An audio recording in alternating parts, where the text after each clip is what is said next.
लाहौर के इलाके model town में छापामार कार्रवाई के दौरान घर की छत से फायरिंग, गोली लगने से कांस्टेबल शहीद। कमाल अहमद की नमाज जनाजा अदा, वज़ीर आला पंजाब समेत आला शख्सियात की शिरकत। पुलिस के दस्ते की सलामी, वाक़े का मुकदमा दर्ज। PTI कारकुन वालिद समेत गिरफ्तार।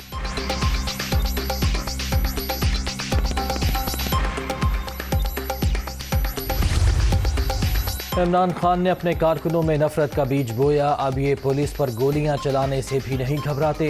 खूनी मार्च की धमकियों से किसको डराया जा रहा है? गिरफ्तारियों का फैसला इंतहाई मुश्किल था। हमजा शहबाज की मुश्किलात का सामना करते आवाम से माजरत।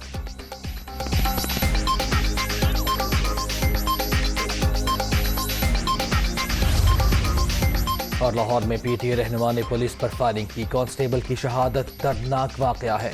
खूनी इनकलाब की धमकियां देने वालों ने नापाक मंसूबे का आगाज कर दिया। इन्होंने असलहा और आंसू गैस के शेल्स जमा कर रखे हैं। मरियम नवाज की प्रेस कॉन्फ्रेंस।